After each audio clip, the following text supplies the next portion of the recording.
com ventos de até 250 km por hora, é isso mesmo, 250 km por hora, devastou o município de Rio Bonito do Iguaçu, no Paraná. Isso aqui aconteceu aqui, no Brasil. Ao menos 6 pessoas morreram e centenas ficaram feridas. O fenômeno atingiu a cidade na última sexta-feira e causou destruição em larga escala. De acordo com o Sistema de Monitoramento Ambiental do Estado, o tornado foi classificado como F3, o que indica ventos extremamente fortes. Segundo a Defesa Civil, 750 pessoas ficaram feridas.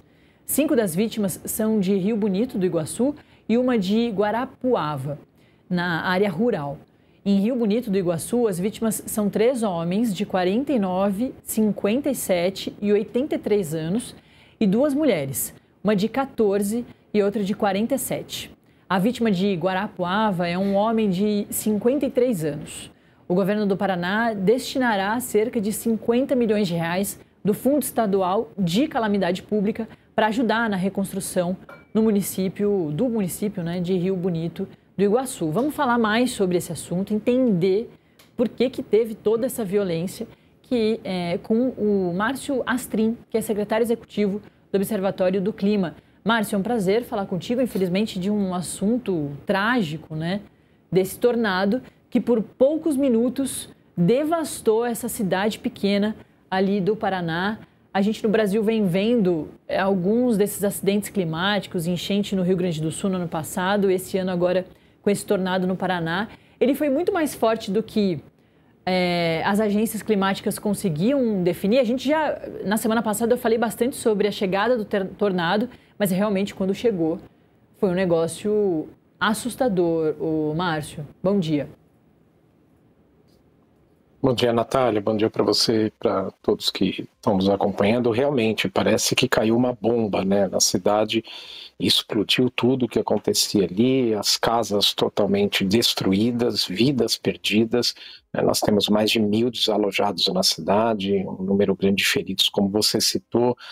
É uma situação muito triste, assim como foi muito triste o Rio Grande do Sul, que aconteceu em Petrópolis, em Recife, em São Sebastião, no norte de Minas, no sul da Bahia, acontece no Paquistão, em Bangladesh, em diversas outras localidades do planeta, e todos eles têm o mesmo problema em comum, que é um clima que está se tornando cada vez mais extremo, castigando as pessoas, trazendo prejuízos imensos e que se conecta totalmente com o que está acontecendo aqui em Belém, porque é daqui, se a gente quiser ter alguma esperança, que devem partir as notícias, os acordos, as ações, as definições sobre como que nós vamos diminuir a poluição do planeta para que eventos como esse do Paraná não aconteçam nem com mais frequência e muito menos com mais intensidade. O que o mundo está nos mostrando é que ele tem pressa para soluções, né? O planeta e os eventos naturais não estão esperando e não estão dispostos a esperar a lentidão com que acontecem as negociações. No ritmo das respostas que vão sendo dadas aqui por quem pode tomar as decisões, infelizmente o caminho vai ser da gente ver circunstâncias como essa acontecer de novo, e a gente já sabe quem sofre, né, Natália? Infelizmente a população mais pobre. Exatamente. A gente teve vítimas numa área rural, né, que se no centro urbano já tem uma devastação gigante, tem uma estrutura um pouco mais elaborada, na área rural é pior ainda, né? Eu queria falar contigo, Márcio, sobre isso. Assim, você já levantou uma bola que a gente vai cortar mais para frente sobre COP30 e o quanto é importante que o mundo todo esteja observando isso, porque isso não acontece só no Brasil, acontece no mundo todo. Inclusive, no Brasil, a gente tinha acidentes climáticos um pouco menores ou menos frequentes. Isso também está chegando no nosso país, um país rico, né, de recursos naturais. Mas, Márcio, eu queria mais especificamente agora sobre essa questão do Paraná, e você bem pontuou Rio Grande do Sul, como eu também já tinha comentado, São Sebastião e São Paulo, né, no litoral norte, há alguns anos, tiveram os desabamentos ali por causa das fortes chuvas, uma chuva muito além do que era aguardada.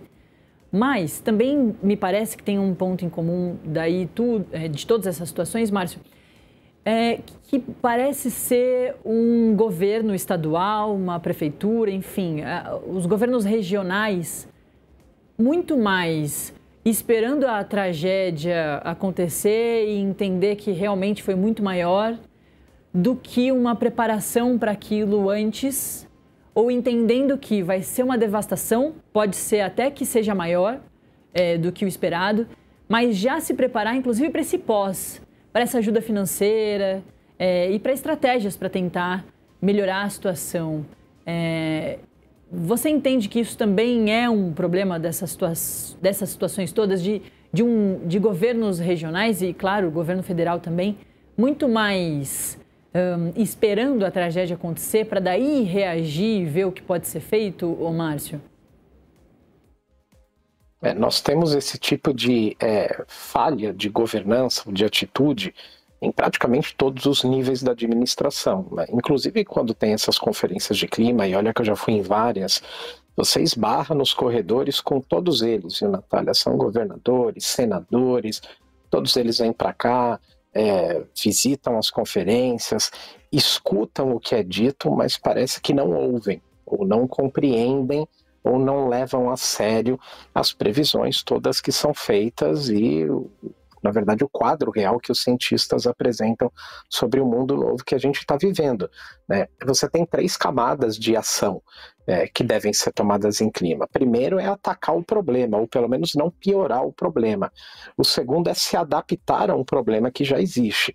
E o terceiro, que é o mais indesejado de todos, a gente não quer chegar aqui, que é lidar com as perdas e danos, quer dizer, a catástrofe depois que ela aconteceu, que é o que a gente está vendo em Rio Bonito, mas também viu no Rio Grande do Sul.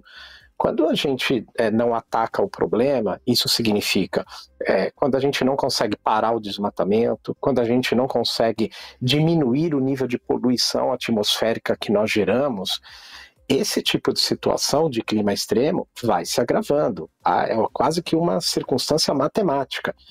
E o que fazem muitos desses governantes? Eles vêm para cá, ouvem as coisas, fazem discursos bonitos, voltam depois para suas cidades e simplesmente não tomam atitude, ou pior do que isso, às vezes voltam para o Congresso Nacional e apresentam projetos de lei para anistiar grileiro de terra, aumentar o grau de desmatamento, para acabar com o licenciamento ambiental, para desfazer circunstâncias ali como unidades de conservação, áreas protegidas no Brasil. Então, quer dizer, eles estão acelerando o problema, né? Parece que eles vêm aqui muitas vezes fazer turismo, apenas porque quando voltam para os seus locais de administração para exercer os seus mandatos, não aplicam o que ouviram aqui.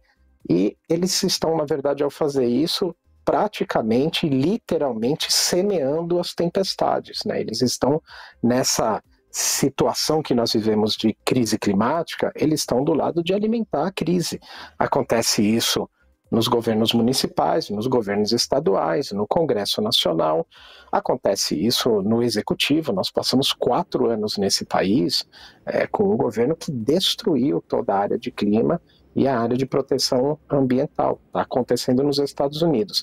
Essas pessoas que não tomam as atitudes, ou essas pessoas que votam projetos e que pioram a gestão ambiental e climática, seja no Brasil ou fora do Brasil, são as pessoas que precisam ser responsabilizadas por isso que está acontecendo. Cada vez que a gente vê uma seca se agravar, cada vez que a gente vê um tufão destruir casas, que a gente vê uma enchente levando vidas e acabando com o pouco que as pessoas conseguiram juntar, essas pessoas que viraram as costas para a agenda climática, elas têm uma impressão digital muito forte nesses eventos. Isso é muito importante.